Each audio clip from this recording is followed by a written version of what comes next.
Well, it's the season launch, Nick. It's come round already. Can you believe it? I know. It doesn't take 5 minutes since we does. shut it down. It does. Brands, I've been that busy between that they talk about the off season, but it's like, that didn't happen. Went too quick. Just briefly, let's look back at last year. We spoke a couple of times about your season, which was learning again, wasn't it, and getting to grips with stuff. And you were very clear, very candid, and very honest about that. But what did you take away from last year? Well, how tough it is. I don't think people realise the level that the grid is now, and so I think it was. The takeaways was just the learning. The second half of the season was much better than the first. First half was tough for sure, just because it's the level is extraordinary, and just enjoying it and just getting used to all the processes, the car. It's just I think people don't realise that the weekends are very full for the drivers. It's not, the driving feels like an afterthought sometimes, because the weekends are so busy. So, just taking all that in and making that all become a bit more natural, coming around again, makes it feel easier. Absolutely, there are busy weekends for drivers with commitments to hospitality and to sponsors, and then to people like me who arrive and shove a microphone in your face. So yes, it's worth me remembering how busy you are. Pre-season testing, how has that gone for you? Good. It's been nice to do the official tests because it's always hard early in the year that the circuits in the UK are. The weather's is against you, so having official tests nearer the beginning of the season, where conditions are probably a little bit closer, has really helped. And more importantly, that you're out with other touring cars, rather than being out there in a random selection of things on a random test day. So that's really helped. And but last year I had to put in a lot of test days to get up to speed. This year has been more about learning the changes we've made to the car, and just get a little bit of getting back up to speed. But it's more been we've accelerated, put a lot of work in this year. So we've been standardising across the cars a lot more. So it's been just learning that. Yeah, we've got the enhanced hybrid. That's what it's been called lots of things this morning as I've been chatting to people, but enhanced hybrid. Yep. What have you made of that so far? Because it's really sort of making people think there's some big changes to strategy this year. Yeah, as you know, I spend a lot of time promoting everything online, pushing the championship, and I think a lot of people were quite cynical about the hybrid over the years, and didn't realise how this is not an easy thing for a championship to take on to this level. So this year's when I didn't get to drive it last year, but Tom did. So I heard via him, but it was first time I got to try the full power of it at Croft, and it was like, whoa, okay, this is what I'd been predicting was this is going to allow, it is push to pass. I think that's, before, if you were lucky, if you had it, another driver didn't, could you get halfway up the inside of the other car? Now it's, you will go past. That's the difference. You actually feel it in the car. Before you could, it was you engage hybrid and you could feel it, but now it's almost like, it's powerful. Yeah.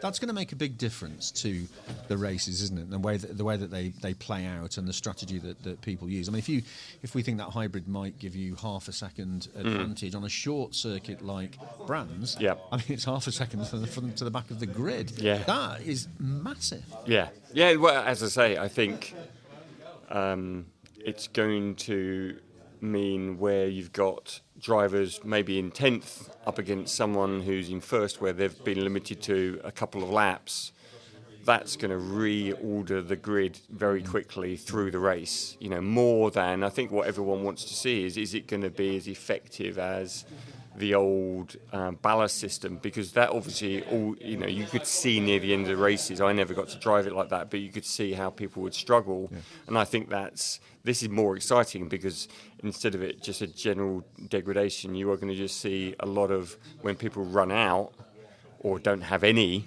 If you're a front runner and then you've got someone who's working their way through the grid from 10th or even further down, who's suddenly got a push to pass, you are going to see a lot of overtakes, on the straights.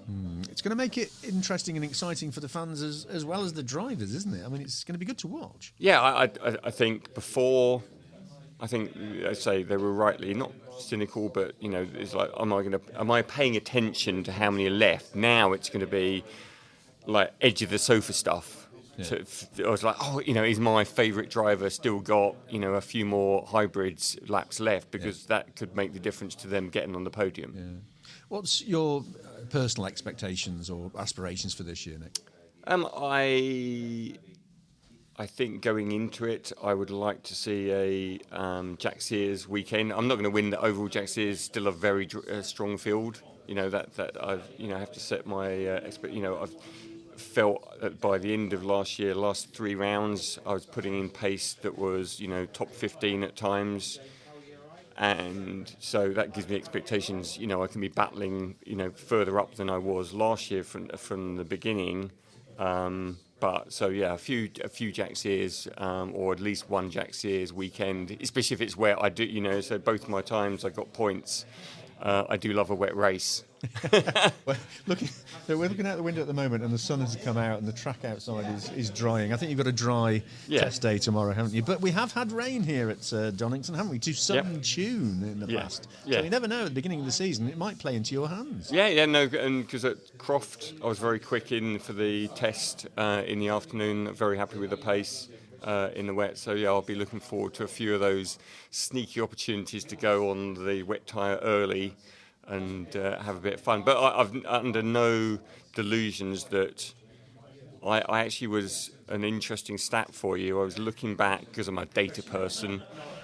I did a little bit of last 10 years drivers, collated all their points to see the total number of points that every driver, and we've had nearly, I think, 100 drivers who have taken part in the last 10 years, and we've still got 14 of them that were in the 14 of the top 14 are here still. So you think that really? That's how condensed our grid is of amazing drivers. Wow, that's a great stat, Nick. Yeah. Well done. Yeah, I like that. Superb. Yeah, absolutely brilliant. Have a great season, Thank Nick. you. Really good to see you back. I'm sure we'll chat throughout the year. As it's the beginning of the season, we like to have a bit of fun as well. Mm-hmm. So there's 2 curveball questions. I've got 5 in front of me, numbered 1 to 5. You need to choose 2 numbers, and that'll determine the questions. 5. 5, first of all. If you could have any road car, what would it be? Oh, Pagani Zonda. Dream car. Didn't even have to think about that, did you? No. How much is one of those? Silly amounts. Silly amounts. And then it's the servicing. It's just beautiful. It's just very. You don't see many of them. No. Have you ever driven one? No.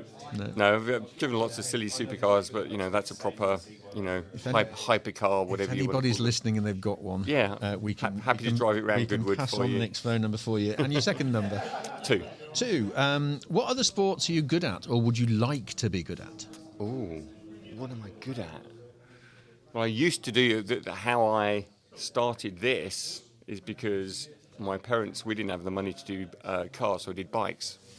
So my childhood was winning lots and lots of things in motocross and endurance from like age 10 till 16. So I'm not bad on a motorbike either, but I wouldn't like the injuries I'd get now. Absolutely. Nick, really good to see you. Have a great season. Thank you. Thank you.